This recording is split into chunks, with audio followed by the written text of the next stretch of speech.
Sir, stop, don't get into the ambulance. They are planning to harm you. The lobby of the hospital froze.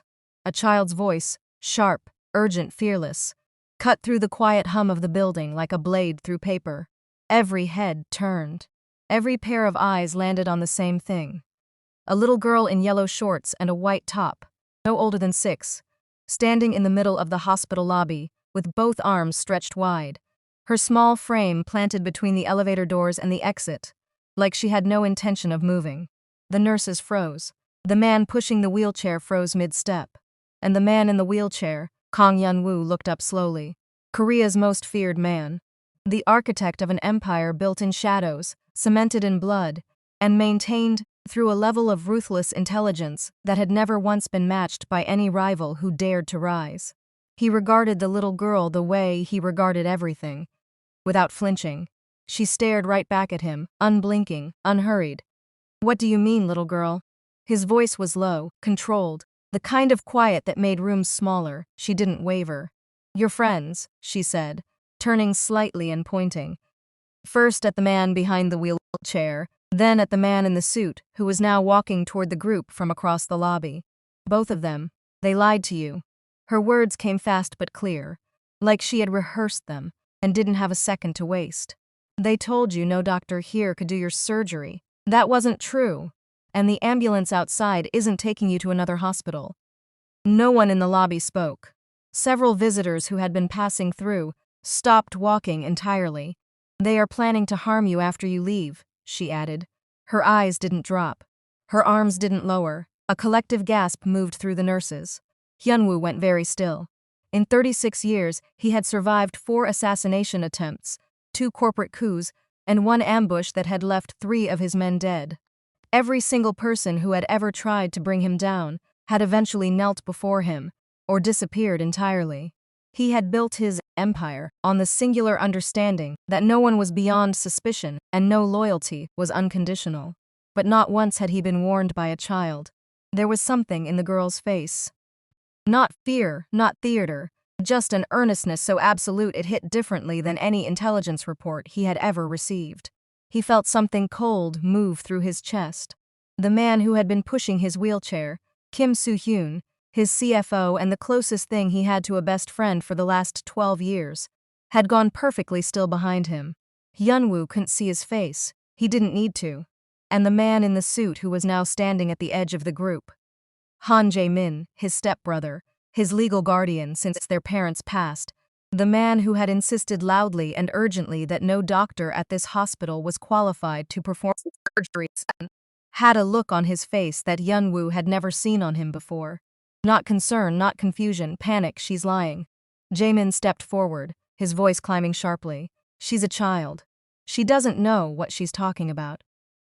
The little girl turned and looked at Jaemin with the kind of expression that should not have been possible on a 6-year-old's face. "I am not lying," she said flatly.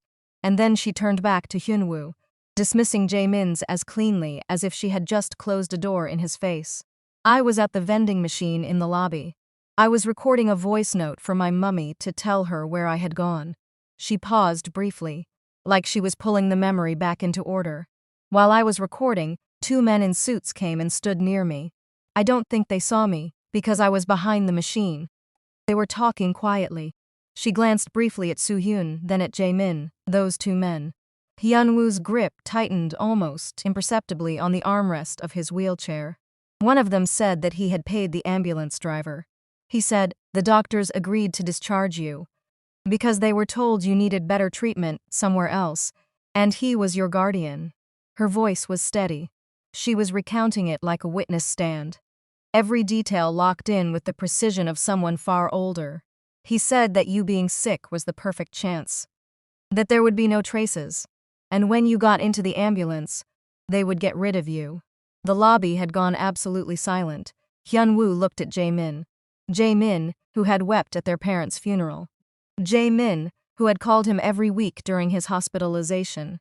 Jae-min, who had stood at his bedside 3 days ago with worry etched across his face and told him that the doctors here simply weren't good enough.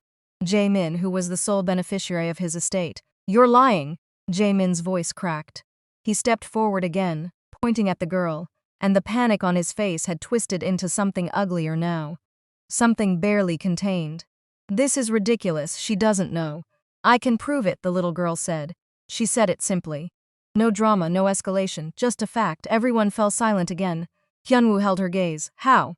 She reached into the pocket of her yellow shorts and pulled out a phone, a device nearly comically large in her small hand.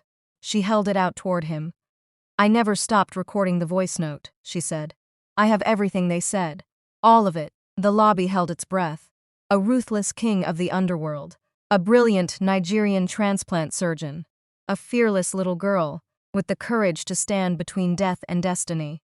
When fearless little Bella saves Kang Hyun-Woo, inside a hospital lobby, an unexpected bond begins between a ruthless mafia boss, a brilliant Nigerian surgeon, and the child who brought them together.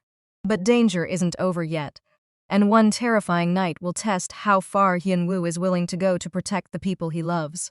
Welcome to Afro-Korean romance cinema, where love is intense, danger is personal, and every story leaves a mark on your heart. If you're new here, don't forget to subscribe and turn on notifications. It's all because this story will take you through suspense, romance, betrayal, family, and one unforgettable, happily ever after. And before we begin, where are you watching from? And what time is it in your country right now? Drop your location in the comments. I love seeing this amazing community from all over the world. Also tell me this. If a child saved your life the way Bella saved Hyun-Woo, would you ever be able to walk away from them? And if you're already hooked by this story, hit that like button. Because things are about to get emotional. Now, let's go back to the exact moment a little girl in yellow shorts stood in the middle of a hospital and changed Kang Hyun-Woo's life forever. Before Soo-hyun could close the gap between himself and the little girl, Hyun-Woo's arm shot out and took the phone from her hand. The lobby remained suspended in that strange, airless silence, as Hyun-Woo sat with the device in his palm. He looked at it for exactly 1 second. Then he pressed play. The girl's voice came first, light and clear, the casual narration of a child leaving a message for her mother, explaining she had gone to the vending machine and would be right back. Then a pause. Then the sound of movement nearby, the low register of male voices dropping to conspiratorial murmurs. Jaemin's voice, then Soo-hyun's, word for word. Every detail the little girl had recounted. The ambulance driver, the discharge papers. The clean, traceless plan to bury Kang Hyun-Woo, in a way that would never be traced back to either of them. He had it coming. I can't wait to be rid of him. Hyun-Woo stopped the recording before it finished. He sat very still for a moment. The kind of still that his bodyguards had learned, over the years, meant something irreversible was about to follow. Then, as though the timing had been arranged by the universe itself, the elevator on the opposite end of the lobby opened, and 2 of his bodyguards stepped out. Broad, silent men in dark suits, who had been upstairs managing his discharge paperwork. They crossed the lobby quickly, reading the room, the moment they saw their employer's face. Hyun-Woo raised 2 fingers in a small, efficient gesture. "Grab them," he said, quiet, absolute. The bodyguards moved without hesitation. Soo-hyun was closer. He was seized before he could take a single step backward. His arms pinned behind him with professional efficiency. His face crumpled immediately. The face of a man who had already rehearsed his betrayal, but had no script for being caught. Hyun-Woo. "Brother, listen to me. I can explain. Please, just listen." Hyun-Woo didn't look at him. Jaemin ran. He bolted for the hospital exit, with a speed born entirely of terror, shoving past a startled nurse and nearly overturning a cart. He knew, better than anyone, exactly what happened to people who crossed Kang Hyun-Woo. He had watched it happen to others for years and had spent the last several months convincing himself he was smarter than all of them. He cleared the exit doors. He disappeared into the street. Hyun-Woo watched the doors swing shut behind him. His expression didn't change. "Detain Soo-hyun," he said, to his bodyguards, his voice carrying the quiet authority of a man who had never needed to raise it. "Hold him until I am ready." Soo-hyun's begging grew louder, more frantic, as he was dragged toward the far end of the lobby. The nurses watched in stunned silence. Several had already stepped back, instinctively, pressing against the walls, feeling the particular gravity of a situation that was several magnitudes above anything their workday had prepared them for. Hyun-Woo turned to face the little girl. She was watching Soo-yoon being dragged away with a calm, assessing expression. Then she looked back at Hyun-Woo, and the seriousness softened just slightly, the way a child's face softens when they've decided the crisis is over. "Thank you," he said. She gave a smile, small and unhurried and genuinely warm. "My mummy says to always help people who are in danger when you can." Something moved across Hyun-Woo's chest. He couldn't name it precisely. He only knew it was foreign. "Your name?" "Isabella." She tilted her head slightly. "But everyone calls me Bella. And your mother is a doctor here." "Best doctor here," Bella said, with the unquestioning certainty of a child who had decided this was simply a fact of the universe. "She fixes kidneys. That's what you need fixed, isn't it?" She glanced at the nurse beside him. "I can take you to her if you want." One of the nurses, recovering herself, stepped forward. "Sir, we can readmit you immediately. We apologize for what nearly—" She stopped, unable to finish the sentence. "There's no need to apologize," Hyun-Woo said. His voice was even. "It wasn't your doing." He looked at Bella once more. "Lead the way," he said. She turned immediately, walked 3 steps, then paused and looked back at him over her shoulder. "You should probably let them push you," she said, nodding at the wheelchair. "You still look a little pale." The corner of Hyun-Woo's mouth moved, just slightly. He let them push him. 30 minutes later, Hyun-Woo was back in a hospital bed. The room was clean and quiet, the late afternoon light coming through the window in long pale strips. Bella had pulled a chair to the side of Agnes and sat in it, with the straight-backed composure of someone who had appointed herself to a post and intended to take it seriously. He watched her for a moment. This small girl in yellow shorts who had, with nothing more than a voice note on a phone, dismantled a plan years in the making, and very likely saved his life. "You're not going anywhere?" he asked. "No," she said simply. "You don't have anyone else right now, so I'll stay." Hyun-Woo said nothing. He looked at the ceiling. Outside his door, he could hear the quiet movement of hospital staff, the low voices of his bodyguards posted in the corridor. Normal sounds under the circumstances. And yet none of it felt as stabilizing as the small self-appointed guardian sitting in the chair beside him. The door opened, 3 doctors entered, and at the front of them, Hyun-Woo's eyes moved there immediately, was a woman. She was somewhere in her early 30s, with dark skin, and the kind of quiet confidence that came not from performance but from deep competence. Her white coat was pressed, her eyes were direct. She carried herself with a warmth that was immediately apparent, and somehow did not diminish the authority around her. "Mummy!" Bella was out of the chair and across the room before the door had fully swung open, wrapping both arms around her mother's waist. The doctor laughed, low and musical, and pressed a kiss to the top of her daughter's head without breaking stride. "I heard you've been busy," she murmured. "I was busy," Bella confirmed solemnly. One of the other doctors stepped forward, clearing his throat. "Mr. Kang, I want to express my sincere apologies. Your guardian presented legal documentation and insisted on a transfer. We had reservations, but we were legally compelled to." "I told you," Hyun-Woo said. "It wasn't your fault." His eyes moved past the man to the woman who was now standing at the foot of his bed, one hand still resting lightly on Bella's shoulder. "And you are?" "Dr. Sonia Okolo," she said. Her voice was warm but measured. "Transplant surgery. I'll be taking over your care." She met his gaze directly, without deference and without apology. "I've reviewed your scans. Your kidney function is declining faster than the initial assessment suggested. The good news is that you're still a strong surgical candidate. The better news is that I've performed this procedure over 200 times." She paused a beat. "The best news is that you're already in the right place." Hyun-Woo studied her. She didn't flinch. "And the surgery?" he asked. "We'll schedule it for the day after tomorrow," she said. "That gives us time to stabilize your levels and run a few more pre-op assessments." She glanced briefly down at Bella.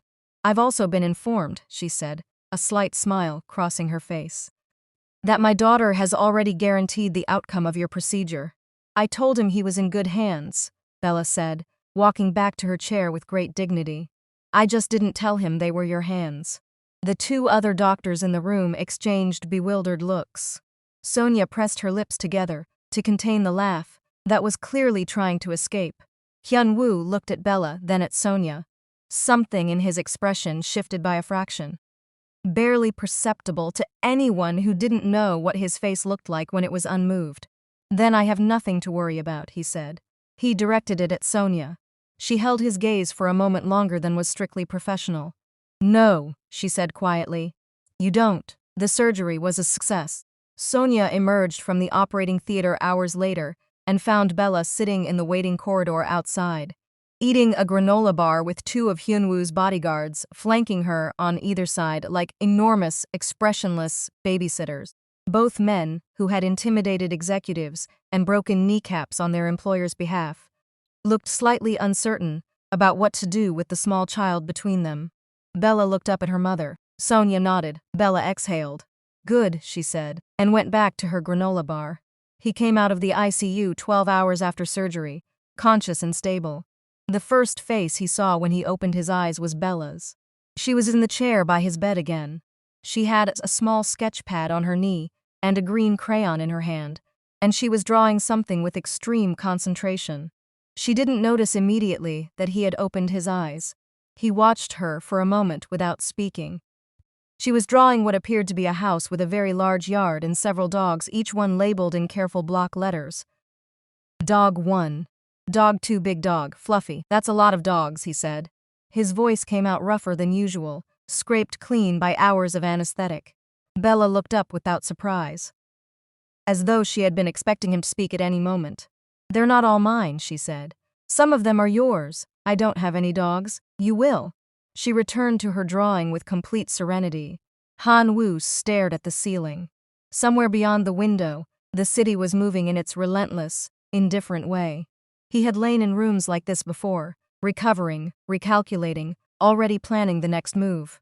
The stillness had never been comfortable. It had always felt like a container too small for him. This was different.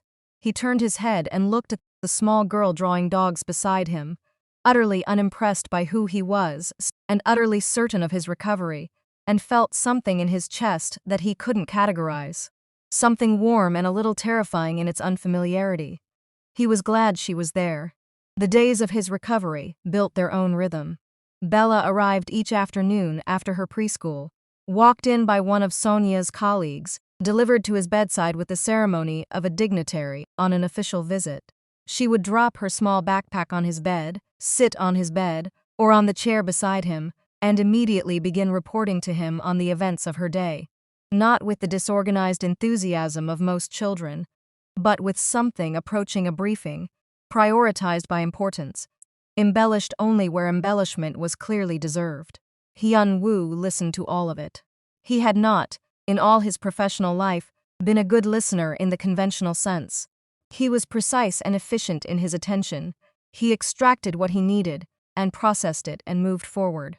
Small talk had always seemed to him a form of organized noise. But Bella was not small talk.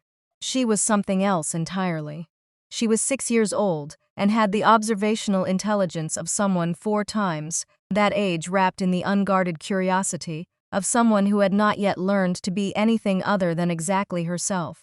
She said what she thought without apology, and she thought things worth saying. He found himself waiting for her arrivals. On the 3rd day, she brought her colored pencils and spread them across his blanket, and announced that she was going to draw his portrait. He sat still for it. She studied his face with the unself-conscious intensity of a painter assessing a subject, tilting her head to one side, narrowing her eyes. "You have a serious face," she said. "I have a resting face," he said. "There's a difference." "What's the difference?" "Resting faces are neutral. Serious faces are trying." She considered this. "Yours looks like it's trying," she said, and started drawing. He said nothing. When she turned the sketch pad to show him, the portrait was disproportionate in the way that all children's drawings were, with large eyes and a very straight mouth and a square jaw, rendered with surprising commitment. But she had given him a small softness around the eyes that he was quite certain he had not posed for. "You made me look kind," he said. "You are kind," she said plainly. "You just don't let people see it." She took the portrait back and studied it. "I'm going to keep this one. Evidence." Despite himself, Hyun-Woo laughed. It was the same laugh that had surprised him in his first conversation with Sonia. Something that came from a part of him that had been very quiet for a very long time. It unsettled him, briefly, the way things that feel good after long absence always do. And then it didn't unsettle him anymore. He reached over and read to her from a book of funny Korean folk tales that he had ordered his guards to buy, after she'd complained one afternoon that hospitals were boring. She sat beside him with her knees tucked under her, completely absorbed, interrupting only to ask questions or to tell Sonia which were her favorites and why. He thought, not for the first time, and with less resistance each time he thought it, that this child had walked into his life through the specific doors of emergency and coincidence, and he could not now imagine the shape of his life without her. Dr. Sonia Okolo checked on her patients with the thoroughness of someone who had never once cut a corner in her professional life. She checked on Hyun-Woo every morning and every evening. She reviewed his numbers with the focus of a woman who took the word complication as a personal affront. The other doctors on his case deferred to her instinctively, not because of hierarchy, though she had earned her position at 31 through a record that made her seniors go quiet, but because it was impossible to be in the same room as her and not understand that she was the most capable person in it. What she had not planned for was Kang Hyun-Woo. She had treated dangerous men before. New York's wealthy and powerful passed through this hospital with some regularity, and she had learned early to separate the patient from the person. She treated the kidney, she treated the body.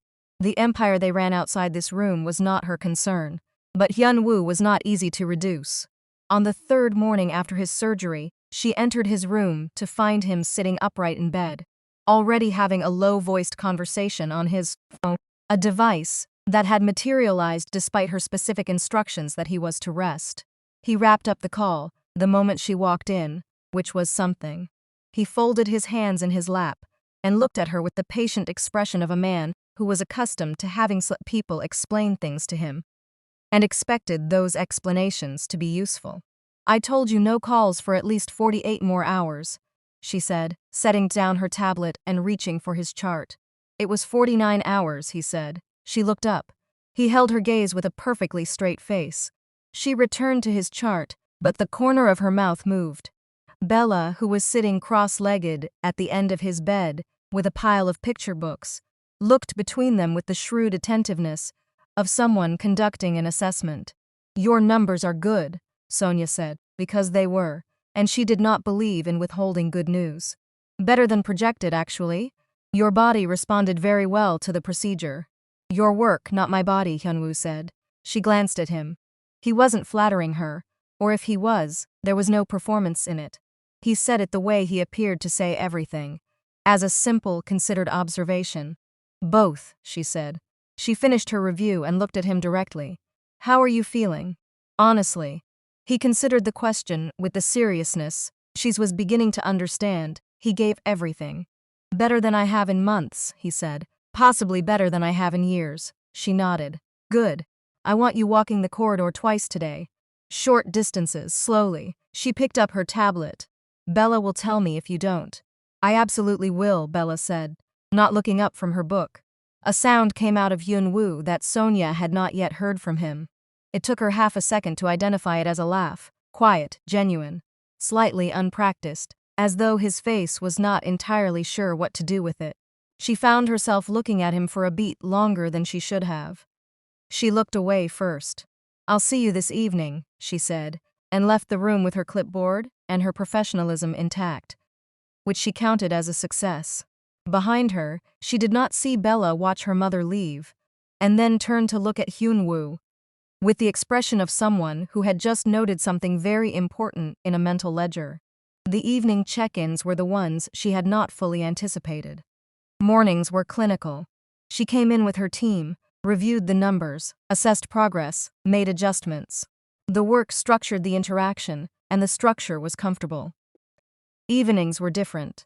Bella had usually gone home by then, walked out by a colleague who dropped her at the neighbor's, until Sonia finished her shift. The room was quieter. Hyun-Woo was usually reading, or in the careful stillness of a man who had learned to use enforced rest as something other than suffering. On the fifth evening, she came in to find him looking out of the window, rather than at a screen or a book.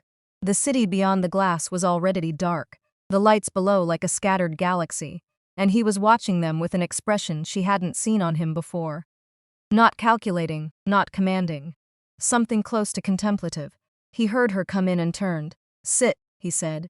Then, catching himself, accustomed, she realized, to giving instructions and having them followed without softening, he added, "If you have a moment."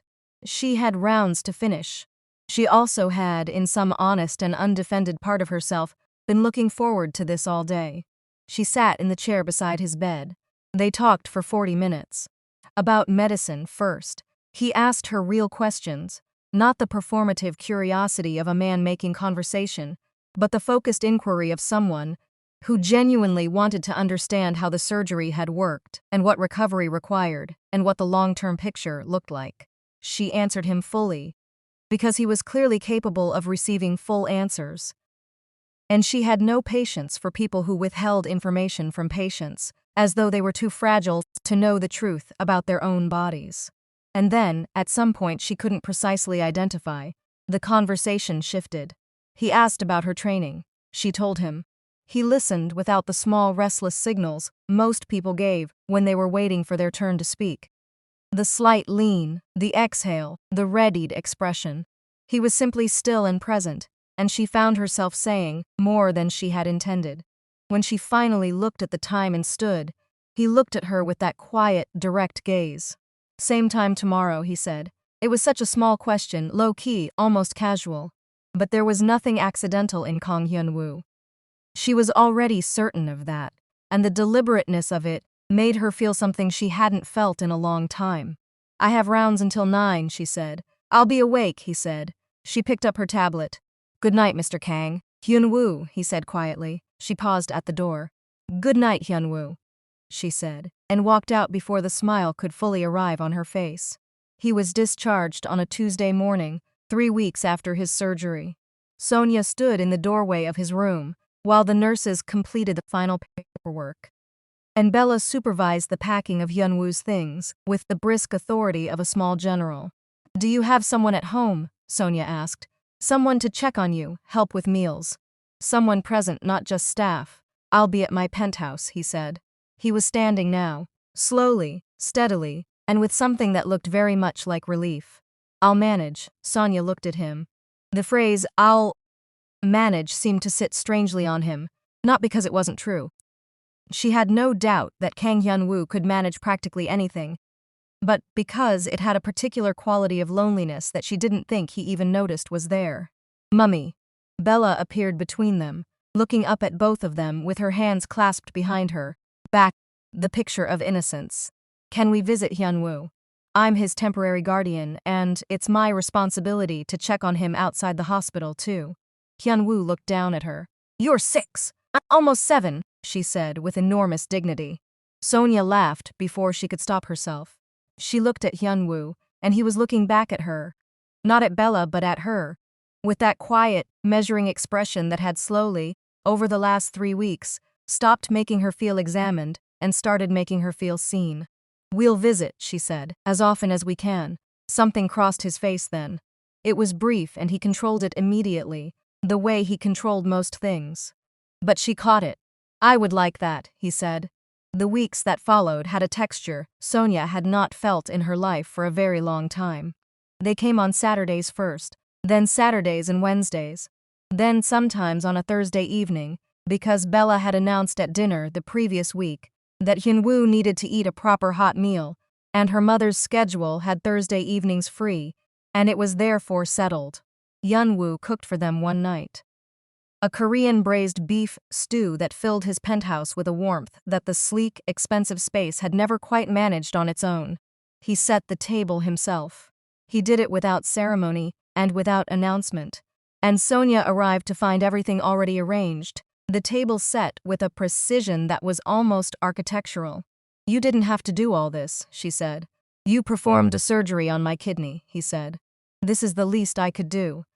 I think there are easier ways to say thank you." "This is how I say it," he said simply. She looked at him for a moment, across the kitchen counter, the light warm around them, the smell of the stew filling the air.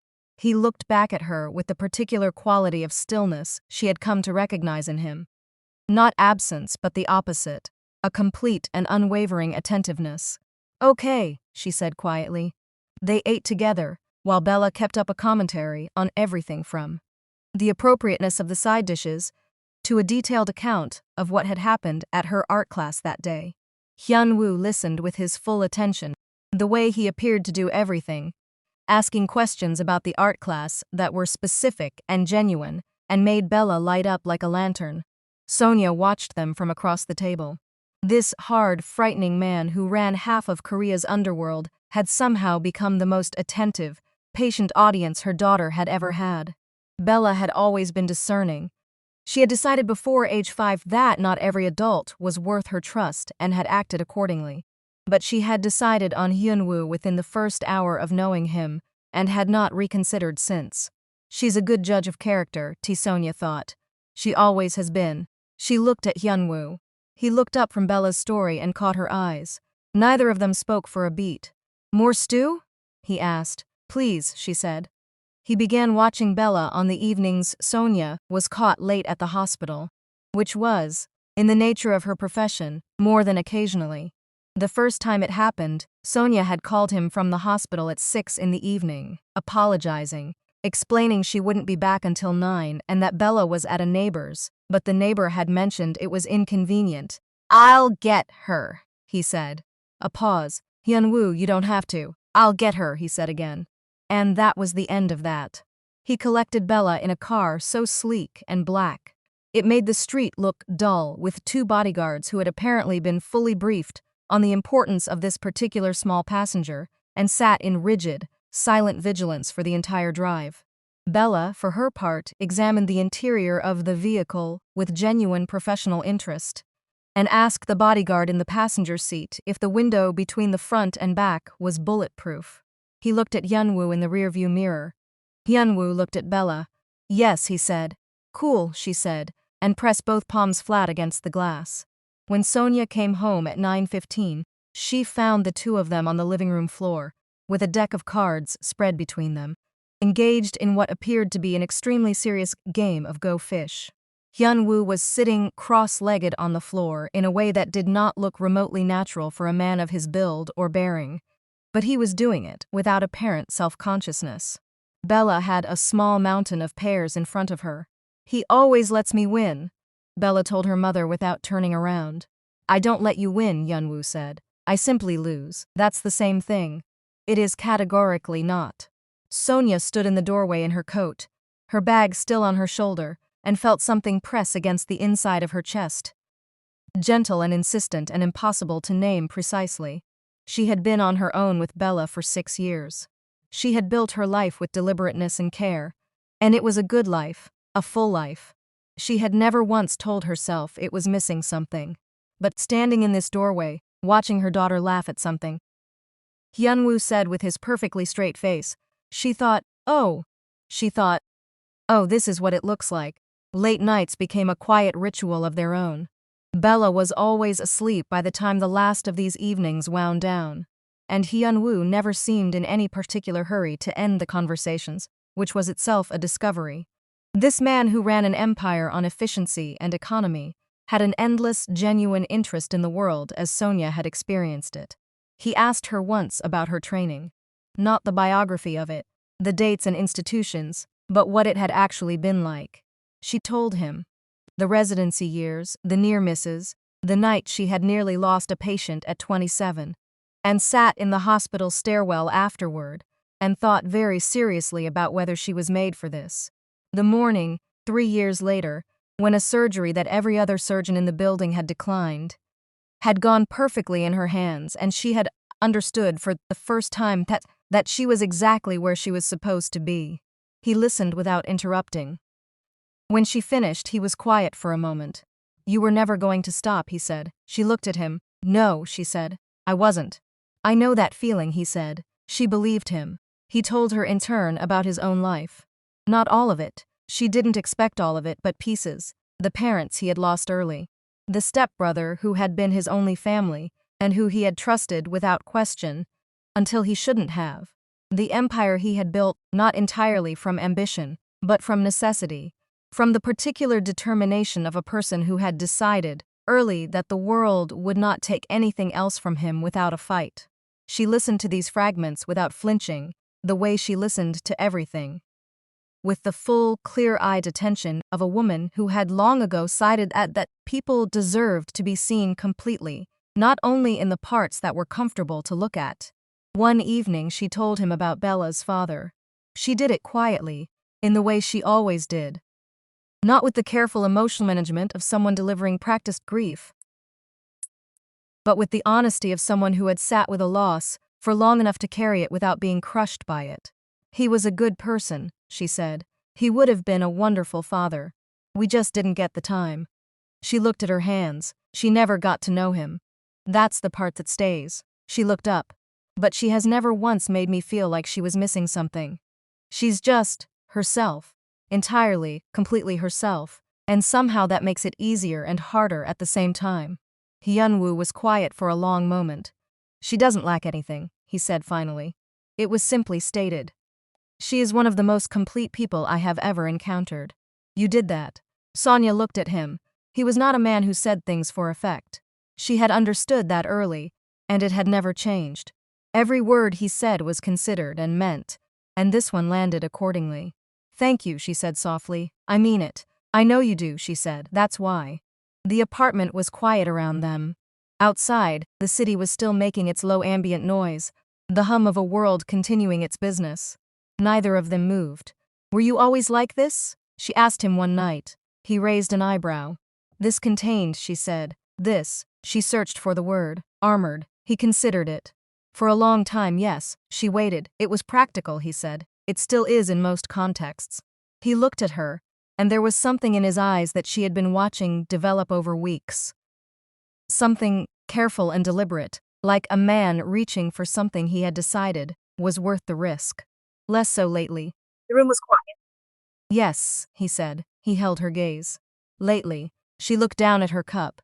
Her heart was doing something entirely unprofessional, and she had absolutely no intention of doing anything about it tonight.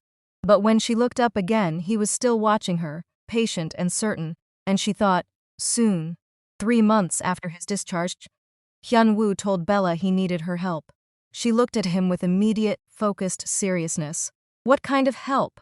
I need to know, he said. What kind of flowers your mother likes? A pause. Then Bella's face broke into a smile so radiant it was almost unreasonable. She sat up very straight in her chair and said, yellow ones. But not too many. She says too many flowers is showing off. She thought for a moment. She also likes Korean food more than she admits. She says it's the spice, but I think she just likes eating it with you. Hyun-Woo nodded slowly. And restaurants. Is there one she's mentioned wanting to go to? Bella considered this with the gravity of a committee member casting a deciding vote. The French one near the park. She looked at the menu online and then closed the tab very fast. She does that when she wants something but thinks it's too expensive. Right, he said. Are you going to ask her on a date? Bella asked. He looked at her steadily. I'm working up to it. You should work faster, she said, picking up her crayon. She likes you too, you know. She just doesn't say it out loud. He was quiet for a moment. How do you know? Bella looked up at him with an expression of mild pity for the slowness of adults. She smiles different when you call, she said simply, and went back to her drawing. Meanwhile, in a city that had no interest in the quiet drama unfolding in a penthouse apartment, justice moved in its methodical way. Kim Soo-hyun had been arrested within hours of his detention at the hospital. What had begun as a charge of conspiracy to commit murder unraveled, as these things always did, into something far more extensive. 12 years as Hyun-Woo's CFO had given Soo-hyun access, and access had been the only permission his ambition needed. Embezzlement. Fraud. Documents signed in Hyun-Woo's name that had never passed before Hyun-Woo's eyes. The investigation was still expanding when his sentencing came. Han Jae-min had vanished. Hyun-Woo's people were looking. They had been looking since the day he ran through the hospital exit doors. And Hyun-Woo, who did not allow open accounts to remain open, had made it very clear that this particular search was not one to be abandoned. What no one knew, not Hyun-Woo's men, not the private investigator, not the police, was that Jae-min had not gone far. He was watching. He had watched from a distance as Hyun-Woo recovered, as the American doctor and her little girl became fixtures in Hyun-Woo's life, as the man he had tried to destroy had slowly, visibly, become something he had never been before, happy. It was the happiness that Jae-min could not bear. He had spent his entire adult life measuring himself against Hyun-Woo, and finding the measurement intolerable. The intelligence, the authority, the way every room adjusted itself around Kang Hyun-Woo, without him having to ask. It had always been like this, even when they were children. And everything, the company, the assets, the name, should have been Jae-min's if only Hyun-Woo hadn't been in the way. He watched the photos on social media, a birthday celebration at a park, Hyun-Woo and Bella and Sonia, all three of them laughing at something, the afternoon light behind them. He watched Hyun-Woo go into a jewelry shop, with Bella stepping beside him, the little girl pressing her face against the glass of the ring display. He put down the phone. He began to plan. He needed leverage. Something that would make Hyun-Woo stop everything he was doing and comply entirely. Something that would strip that infuriating composure from the man's face and replace it with helplessness. The girl, of course, the girl. Hyun-Woo's one vulnerability, clearly broadcast and never guarded, because the man had genuinely never imagined someone would use a child against him. There was a particular irony in that. The most ruthless man in Korea, undone by a child who had saved him, and a child he had come to love in equal measure. Jae-min began making calls. It was a Thursday when it happened. Hyun-Woo was in Seoul for his annual board meeting, a trip that could not be delayed any further, a 2-day obligation he had already postponed 3 times in as many months. He had told Sonia he would be back by Friday evening. He had told Bella he would bring her something from the confectionery near his Seoul office, that she had made him describe twice until she was satisfied. She knew exactly what to request. Sonia was finishing a surgery when her phone lit up with a call from Bella's school. Her school never called mid-afternoon, unless there was a reason. She scrubbed out faster than she ever had, took the call standing in the corridor with her mask still around her neck. Bella had not returned from the bathroom. That was 20 minutes ago. The teacher had gone to look. The teacher had not found her. The world did not fall precisely, it tilted. Sonia was in her car before anyone could speak another sentence. She drove the 12 minutes to the school in 9.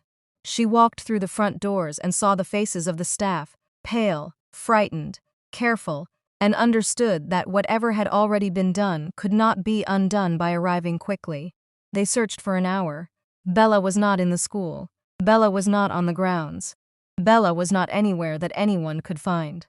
Sonia sat down on a hallway bench because her legs made a decision her mind had not reached yet.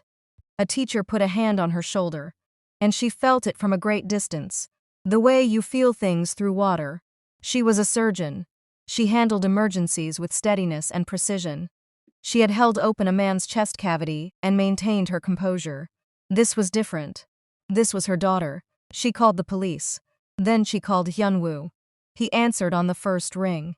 She heard him say her name, and something in her cracked open. She told him everything. Her voice was steady for approximately 30 seconds, and then it wasn't, and she stopped trying to make it be.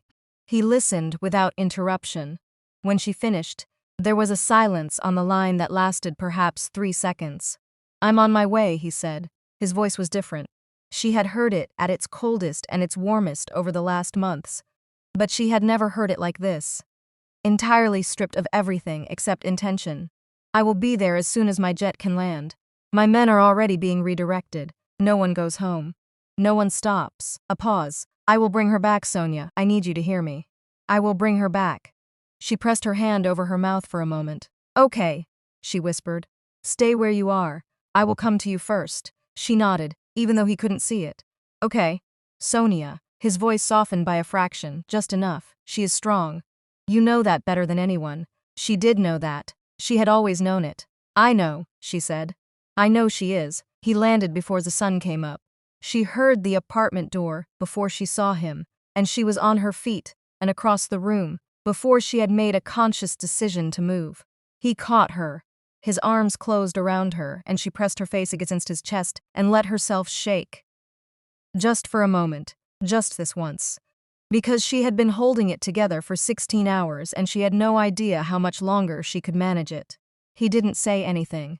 He simply held her, one hand at her back, one hand at the back of her head, solid and present in a way that had nothing to do with words. When she pulled back, her cheeks were wet. He looked at her face. Really looked, the way he did, without softening what he saw, and without looking away from it. "Tell me everything again," he said. From the beginning, she did.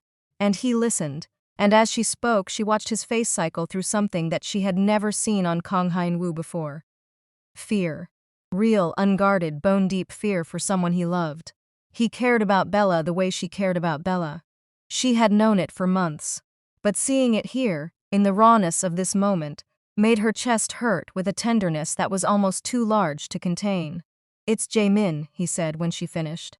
It was not a question. She looked at him. "I know it's him," he said, his jaw tightening. "He's been watching. I should have found him faster." He said it quietly, in the tone of a man delivering a verdict on himself, and she could see what that admission cost him. She reached up and touched his face without thinking about it. Just briefly, her hand against his jaw, her thumb at the corner of his mouth. He went very still. "Find her," she said. He put his hand over hers. Held it there for just a moment, his eyes on hers. "I will," he said. "I promise you." The call came in the evening. Hyun-Woo was across the room when his phone rang with an unknown number. He held up a hand, signaling Sonia to wait, and stepped to the far side of the room. He answered. "Hello, dear brother." Jae-min's voice was light and conversational, and absolutely wrong for the circumstances, which was itself a kind of cruelty. Hyun-Woo said nothing for precisely 3 seconds then. "What do you want?" Not a question. A door opening just enough to let the other man through, and no further. Jae-min laid out his terms with the cheerfulness of someone who believed he was finally winning. $10 million in cash, delivered to an address he would send after the call. Hyun-Woo would come alone. In exchange, he would get the girl, and Jae-min would get his freedom. His stepbrother would withdraw his men and allow him to live quietly elsewhere. "Agree to my terms," Jae-min said. "And I'll even let her go without a scratch. She's a clever little thing, I'll grant her that. She's barely even cried." The control it took Hyun-Woo to not react to those words was total and absolute and enormous. "I agree," he said. "Smart man." He hung up and stood for a moment, with the phone in his hand, looking at nothing. Then he turned around. Sonia was watching him from across the room. She had read everything from his face that she needed to read. He crossed to her, sat beside her on the couch, and told her all of it. Quietly, directly, with none of the information withheld that she deserved to have. When he finished, she looked at him for a long moment. "You're going alone?" she asked. She already knew the answer. "He'll know if I don't," he said, "and he'll use it." She looked at her hands, then back at him. "Come home," she said. "Both of you, come home." He held her gaze.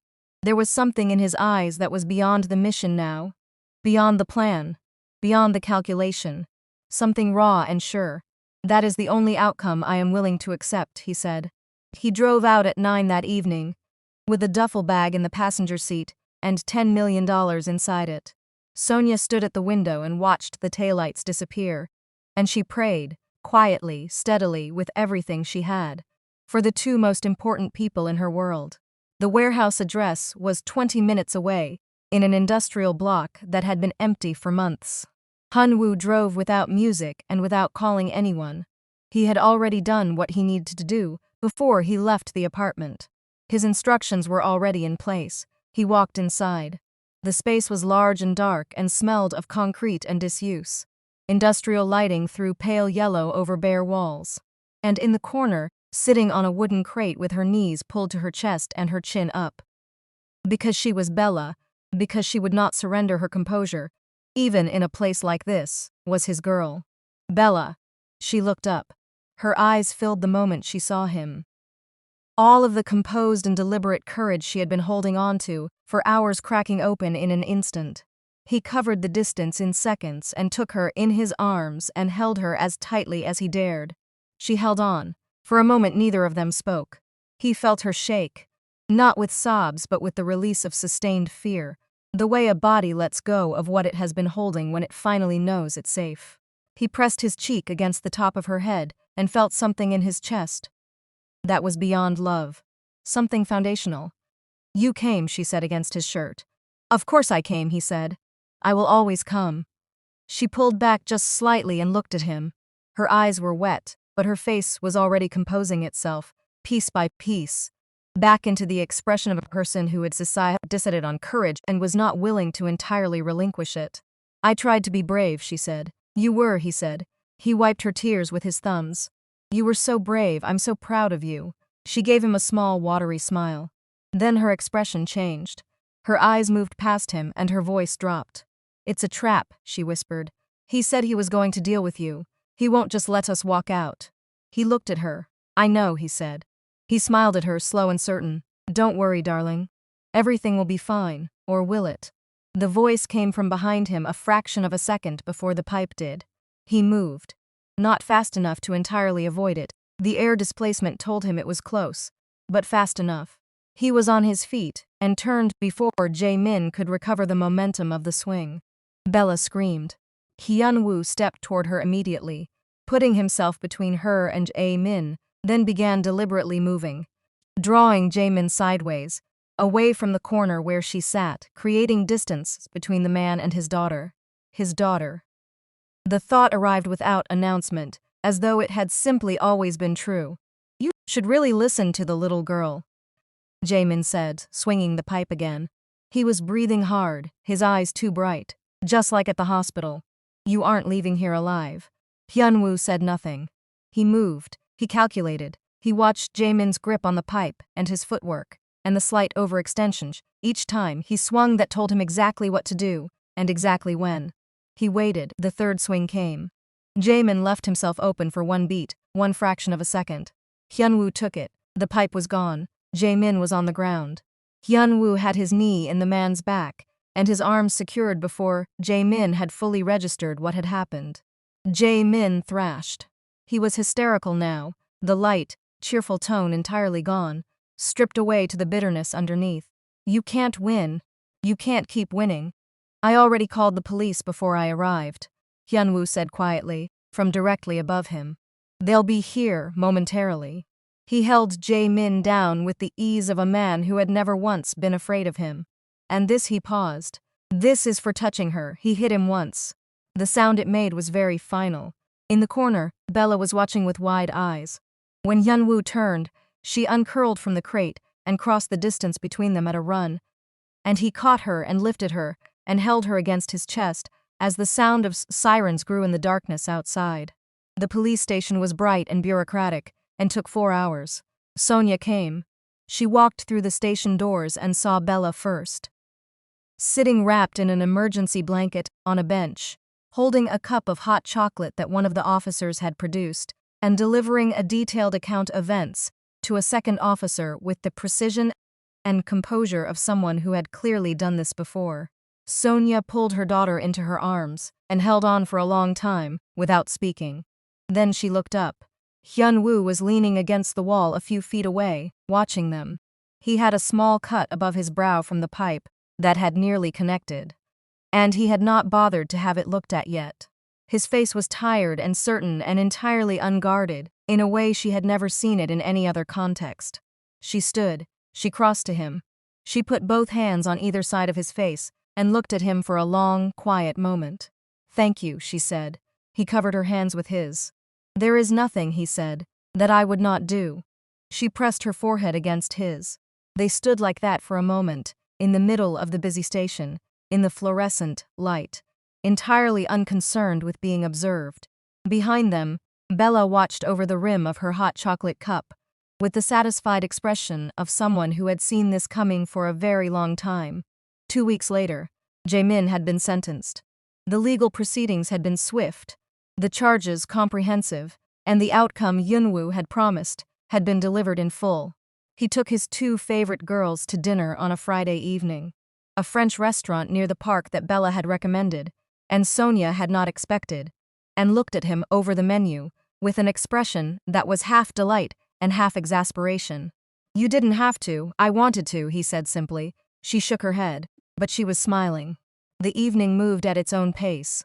Unhurried, warm, full of Bella's commentary on the menu and the decor, and the relative merits of French versus Korean desserts. Hyun-Woo listened to all of it, and held his own opinions, and Sonia watched them both, and felt that fullness again, the one she had first felt in her doorway months ago, except now it was larger.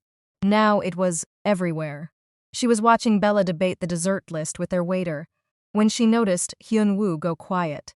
She looked at him, he was looking at her, then at Bella, then back at her, with an expression she had learned to read over all these months. This expression of a man who was about to do something he had decided on completely, and was now simply executing. He cleared his throat. Bella looked up immediately, so did Sonia. He stood. He moved from his chair to the space beside the table. And then, with the fluid certainty of a man who had never once in his life done anything by half measure, he lowered himself to one knee. Sonia's hand went to her mouth. From his jacket pocket he produced a ring. The stone caught the light and held it. Bella's eyes went enormous. She pressed both hands flat on the table and leaned forward. "Sonia." His voice was quieter than she had ever heard it, stripped of everything but what was real. "You walked into my hospital room 3 months after I had decided, without consciously making the decision, to live a life that did not include this. You were relentlessly competent and entirely unimpressed by me. And I want you to understand that I have never found anything more attractive in a human being in my life." A beat, the corner of his mouth moved. "You also happen to have raised the most remarkable person I have ever met. And I have spent the last several months unable to imagine my life without either of you in it." He looked up at her, direct and certain and fully present. "I would like to spend the rest of it proving to you that I mean that. Every day." Sonia's eyes were wet. She didn't try to stop it. "Marry me," he said. She looked at him. At this man she had met in a hospital lobby under impossible circumstances, who had eaten dinner on her living room floor, and taught her daughter to play cards, and flown across an ocean in the middle of the night, without hesitation, and kept every promise he had ever made. "Yes," she said. Her voice broke slightly on the word, but it was a good break, a full one. "Yes." He stood. He slid the ring onto her finger, and she looked at it for exactly 1 second, before he pulled her into his arms. Bella made a sound from behind them that was somewhere between a cheer and a gasp, and was uniquely and entirely Bella. The two of them laughed. He let go of Sonia just enough to turn, and Bella was already there, launching herself at both of them and simultaneously, wrapping her arms around as much of them as she could reach. They both caught her. They all laughed, and several tables nearby turned to look, and no one in that restaurant had any doubt about what was happening. Bella pressed her face between their chests, and then looked up. She was looking at Hyun-Woo, with an expression that had lost all of its amusement, and most of its composure. Just a small girl, looking at the man who had come for her, in a dark warehouse, and held her while she finally allowed herself to be afraid. "Can I call you Dad now?" she asked. He looked at her. Kang Hyun-Woo, the most feared man in Korea, who had built an empire on the understanding that nothing could touch him, who had survived everything the world had thrown at him for 36 years with once allowing himself to need something he didn't have, looked at this small girl who had saved his life with a phone and a voice note and an outstretched pair of arms, and felt something in his chest that was large enough and permanent enough to hold everything he had ever wanted. "That," he said, "is the only thing I ever want you to call me." Bella threw both arms around his neck. He held her. Sonia pressed her hand to her mouth and laughed and cried, at the same time, which she had always thought was a thing people only did in films. Outside the restaurant windows, the city moved through its Friday evening, entirely unaware that somewhere inside a French restaurant near the park, 3 people had just become a family. Their happily ever after was not an ending. It was simply the first page of everything that came next. The end. And that is how the most feared man in Korea became a husband, and finally a father. What started as a terrifying warning in a hospital lobby, from a fearless little girl with nothing but courage and a voice recording, became something none of them were expecting.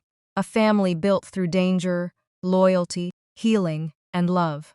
Bella didn't just save Kang Hyun-Woo's life that day. She changed it forever. From betrayal inside hospital walls, to late-night recovery talks, to kidnappings, rescue missions, and a proposal that changed all three of their lives. This wasn't just a romance story. It was about trust, about second chances, about finding home in people you never saw coming. Now I want to hear from you. What was your favorite moment in the story? Did Bella steal your heart too? And when Bella asked, "Can I call you Dad now?" Did that moment get you emotional? Drop your thoughts in the comments, because I love reading your reactions. And if this story made you smile, cry, or fall in love with these characters, don't forget to like this video and subscribe to Afro-Korean romance cinema for more unforgettable love stories filled with emotion, danger, and heart. I'll turn on notifications so you never miss the next story. Until next time, never underestimate how one brave act can change everything.